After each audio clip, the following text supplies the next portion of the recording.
সমাজ সংস্কার বলতে কি বোঝায়, সমাজের মেরামত বলতে কি বোঝায়, মানব জীবনের সকল দিক ও বিভাগে, মানব জীবনের সকল দিক ও বিভাগে ওহীর বিধান প্রতিষ্ঠা করাই মূলত সমাজ সংস্কার। মানব জীবনের প্রতিটা দিক ও বিভাগে ওহীর বিধান প্রতিষ্ঠা করাই মূলত সমাজ সংস্কার।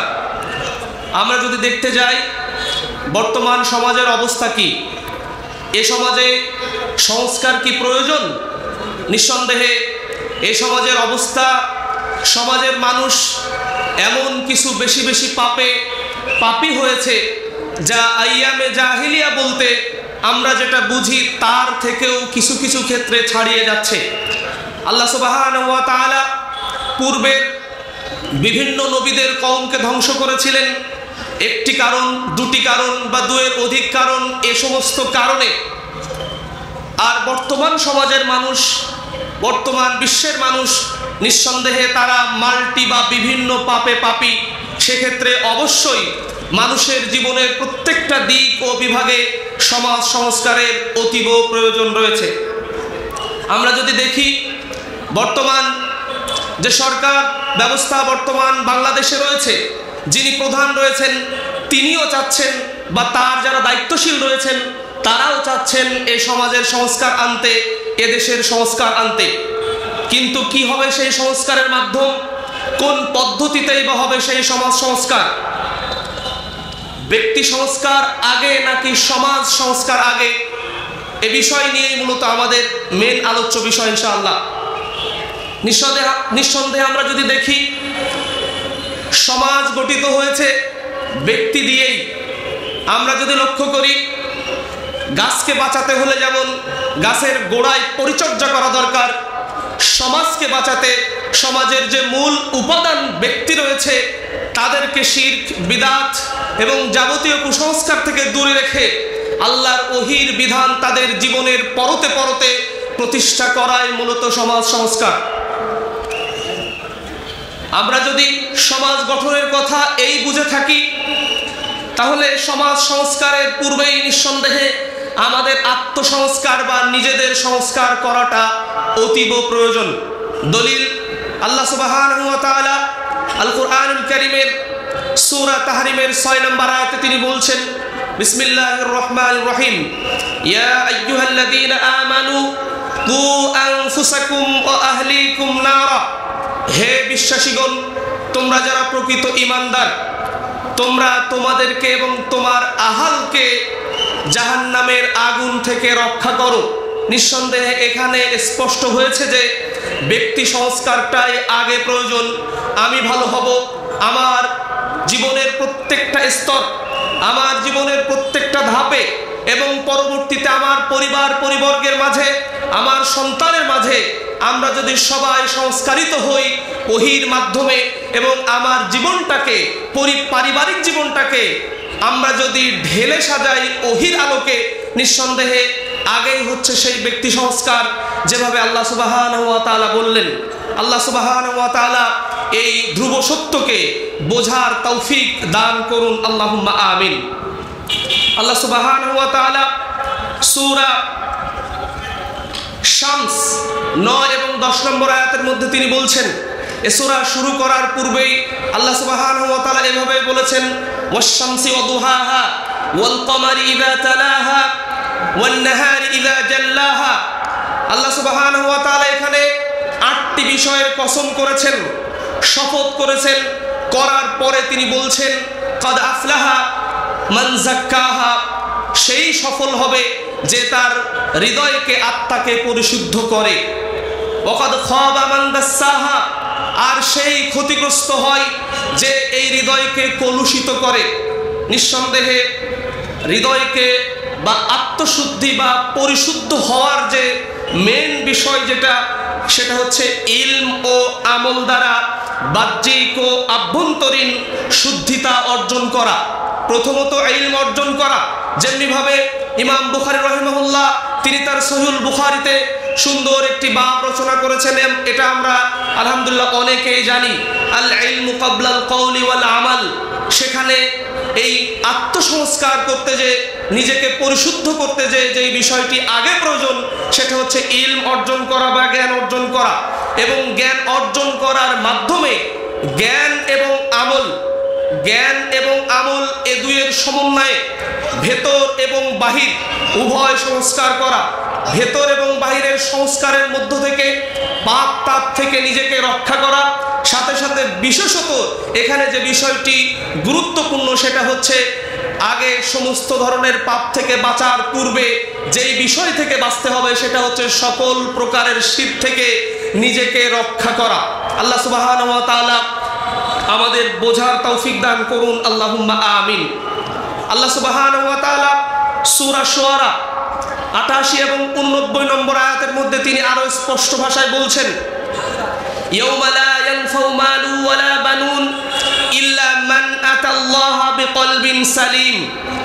কিয়ামতের সেই দিবসের কথা আল্লাহ সুবহানাহু ওয়া তাআলা স্মরণ করিয়ে বলছেন, ইয়াউমা লা ইয়ানফাউ মালু ওয়ালা বানুন, সেদিন মানুষের কোনো সম্পদ কাজে আসবে না। এখানে মালকে আল্লাহ সুবহানাহু ওয়া তাআলা অনির্দিষ্ট করেছেন এবং মুফাসসিরিনে কেরাম এভাবেই ব্যাখ্যা করেছেন, পৃথিবীর বহু সম্পদ দিলেও আল্লাহ সুবহানাহু ওয়া তাআলার কাছ থেকে অপরাধী ব্যক্তিকে বা অপরাধ যার হয়েছে তাকে ছাড়িয়ে নেওয়ার বা তার বিষয়টি মীমাংসা করার ক্ষেত্রে কোনো কাজে আসবে না। ওয়ালা বানুন, পৃথিবীর সন্তান সন্ততি অর্থাৎ পৃথিবীর বহু মানুষ যদি সেখানে সুপারিশ করে, নিঃসন্দেহে সেখানে সেটিও কাজে আসবে না। শুধুমাত্র ওটিই কাজে আসবে ইল্লা মান আতাল্লাহা বিকলবিন সালিম, যে বিশুদ্ধ হৃদয় নিয়ে আল্লাহ সুবহানাহু ওয়া তাআলার কাছে হাজির হবে। বিশুদ্ধ হৃদয় বলতে প্রথমত হৃদয়কে বিশুদ্ধ করতে হবে সকল ধরনের শিরক থেকে, তারপরে হৃদয়কে পরিশুদ্ধ করতে হবে, বিশুদ্ধ করতে হবে সকল ধরনের পাপ কাজ থেকে। আল্লাহ সুবহানাহু ওয়া তাআলা আমাদের তৌফিক দান করুন, আল্লাহুম্মা আমিন। আমরা যদি দেখতে যাই নবী সাল্লাল্লাহু আলাইহি ওয়াসাল্লাম সহিহ মুসলিমের মধ্যে আরো অন্যান্য কিতাবের মধ্যে যে হাদিসটি নবী সাল্লাল্লাহু আলাইহি ওয়াসাল্লাম থেকে সংকলিত হয়েছে, রাসূলুল্লাহ সাল্লাল্লাহু আলাইহি ওয়াসাল্লাম তিনি বলছেন, ইন্নাল্লাহ, নিশ্চয়ই আল্লাহ সুবহানাহু ওয়া তাআলা লা ইয়ানজুরু ইলা আজসামিকুম ওয়ালা ইলা সুওয়ারিকুম, নিশ্চয় আল্লাহ সুবহানাহু ওয়া তাআলা তিনি তোমাদের শারীরিক কাঠামোর ক্ষেত্রে বাহ্যিক রূপ এবং তোমাদের চেহারা বা উপরের বিষয়গুলো তিনি দেখেন না, ওয়ালাকি ইয়ানজুরু ইলা কুলুবিকুম ওয়া আমালিকুম, নিঃসন্দেহে তিনি লক্ষ্য করেন যেটা তোমাদের হৃদয়ের বিষয়টি এবং তোমাদের আমলের বিষয়টি। হৃদয় যার বিশুদ্ধ তার আমল আল্লাহ সুবহানাহু ওয়া তাআলা কবুল করবেন। হৃদয় যার বিশুদ্ধ সেই পরকালীন জীবনে আল্লাহ সুবহানাহু ওয়া তাআলার সেই বিভীষিকাময় দিনে তিনি বিশেষভাবে আল্লাহর পক্ষ থেকে রহমত প্রাপ্ত হবেন। ইমাম আবু দাউদ রাহিমাহুল্লাহ তিনি একটি মৌলিক কথা বলেছেন, তার মধ্যে মৌলিক কথার মধ্যে এই যে দিন পালন ওই ব্যক্তির জন্য যথেষ্ট হবে যদি কোনো ব্যক্তি 4টি হাদিসকে অনুসরণ করে। দিন পালন করা বা ইসলাম পালন করা কোনো ব্যক্তির জন্য যথেষ্ট হবে যদি কোনো ব্যক্তি 4টি হাদিসের দিকে লক্ষ্য করে। তার মধ্যে প্রথম একটি বিষয় যেটা ইন্নামাল আমালু বিন্নিয়াত, নিঃসন্দেহে সকল আমল কর্মের উপরেই নির্ভরশীল। দ্বিতীয় বিষয় যেটা মিন হুসনি ইসলামিল মারই তারকু মা লা ইয়ানি আও কামা ক্বাল, যে মানুষ সেই সমস্ত কথা এবং কর্ম ছেড়ে দিবে যেটা ইসলামী সৌন্দর্য নয়, অর্থাৎ ইসলামী সৌন্দর্যকেই সে সর্বদা প্রাধান্য দিবে। তৃতীয় বিষয় তিনি বলছেন, নবী সাল্লাল্লাহু আলাইহি ওয়াসাল্লামের ওই হাদিসটি নিয়ে এসেছেন যে লা ইউমিনু আহাদুকুম হাত্তা ইউহিব্বা লিআখিহি মা ইউহিব্বু লিনাফসি আও কামা ক্বাল, অর্থাৎ সে কেউ ততক্ষণ পর্যন্ত পূর্ণ ঈমানদার হতে পারবে না যতক্ষণ না সে অন্য ভাইয়ের জন্য যেটা পছন্দ করে নিজের জন্যেও সেটাই পছন্দ করবে। অর্থাৎ অন্য ভাইয়ের সম্মান মর্যাদা আরো অন্যান্য বিষয় সে নিজের জন্য যেমন পছন্দ করে অপর ভাইয়ের জন্য মুসলিম ভাইয়ের জন্য সেটা পছন্দ করবে। অন্যের জন্য নিজের জন্য যে বিষয়টি অপছন্দ মনে করে অপছন্দনীয় মনে করে অন্যের জন্যও সেটা অপছন্দনীয় মনে করবে। আমাদের মৌলিক যে বিষয়টি আমরা বলতে চাচ্ছিলাম, তিনি বলছেন যে হাদিসটি নুমান ইবনে বাশীর রাদিয়াল্লাহু তাআলা আনহু থেকে বর্ণিত, ইন্নাল হালালা বাইয়িন ওয়া ইন্নাল হারামা বাইয়িন, নিশ্চয়ই হালাল বিষয়টি, শরীয়তের যেই বিষয়গুলো হালাল করা হয়েছে সেই বিষয়গুলো স্পষ্ট, এবং যেই বিষয়গুলো হারাম করা হয়েছে সে বিষয়গুলো স্পষ্ট। কোন খাবার খাওয়া যাবে, শরীয়ত কতটুকু হালাল করেছে, জায়েজ করেছে, ততটুকুই স্পষ্ট, এবং যেই খাবারগুলো খাওয়া যাবে না, শরীয়ত যেই বিষয়গুলো নিষেধ করেছে সে বিষয়টি স্পষ্ট। নবী সাল্লাল্লাহু আলাইহি ওয়াসাল্লাম এই হাদিসের শেষ অংশে তিনি বলছেন সাহাবাদেরকে উদ্দেশ্য করে, নিঃসন্দেহে এখন আমরা সবাই সম্মোদিত এই হাদিস দ্বারা, আলা ওয়া ইন্না ফিল জাসাদি মুদগা, নিশ্চয়ই মানুষের শরীরে এমন একটি গোশতের টুকরা রয়েছে, ইদা সালাহাত সালাহাল জাসাদু কুল্লু, যখন এই টুকরাটি শুদ্ধ থাকে অর্থাৎ বিশুদ্ধ থাকে তখন তার সমস্ত শরীরটাই বিশুদ্ধ থাকে অর্থাৎ ভালো থাকে। আবার যদি ওই গোশতের টুকরাটি, শরীরের ওই গোশতের টুকরাটি যদি নষ্ট হয়ে যায়, পচে যায়, নবী সাল্লাল্লাহু আলাইহি ওয়াসাল্লাম বলছেন তার সমস্ত শরীরটাই নষ্ট হয়ে যায়, পচে যায়। আলা ওয়াহিয়াল কলব, নবী সাল্লাল্লাহু আলাইহি ওয়াসাল্লাম যেটা বললেন সেটা হচ্ছে মানুষের হৃদয় বা অন্তঃকরণ, নিজে বিশুদ্ধ হওয়া, নিজের হৃদয়কে বিশুদ্ধ করা, তাজকিয়াতুন নাফস তথা বিশুদ্ধ চিত্তের অধিকারী হওয়া, এই বিষয়টি নিঃসন্দেহে সমাজ সংস্কারের পূর্ব শর্ত। যেহেতু মানুষ দিয়েই সমাজ, মানুষের সংস্কার আগে হবে, তারপর সমাজের সংস্কার হবে। আল্লাহ রাব্বুল আলামিন এই সত্য বিষয়গুলো বোঝার তৌফিক আমাদের দান করুন, আল্লাহুম্মা আমিন।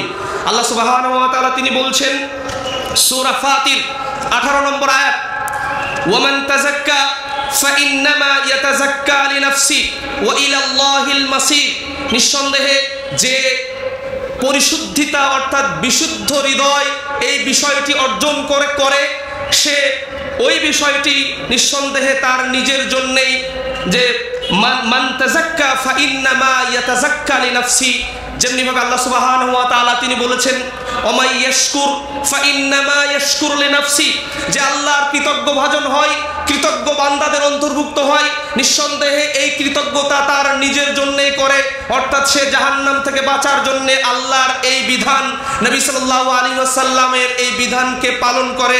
ঠিক অনুরূপ একটি কথা আল্লাহ সুবহানাহু ওয়া তাআলা তাজকিয়াতুন নাফস অর্থাৎ আত্মশুদ্ধির ব্যাপারে, নিজেকে পরিশুদ্ধ করার ব্যাপারে আল্লাহ সুবহানাহু ওয়া তাআলা উদ্বুদ্ধ করেছেন। আমরা যদি বলি আত্মসংস্কার কেন প্রয়োজন এবং সমাজ সংস্কারের পূর্বেই সেটা প্রয়োজন, নিজেকে সংস্কার করা, নিজেকে ওহীর বিধান দ্বারা প্রতিষ্ঠিত করা, নিজের মধ্যে আগে সেটা কায়েম বা প্রতিষ্ঠা করা, এক্ষেত্রে কয়েকটি বিষয় খুবই গুরুত্বপূর্ণ।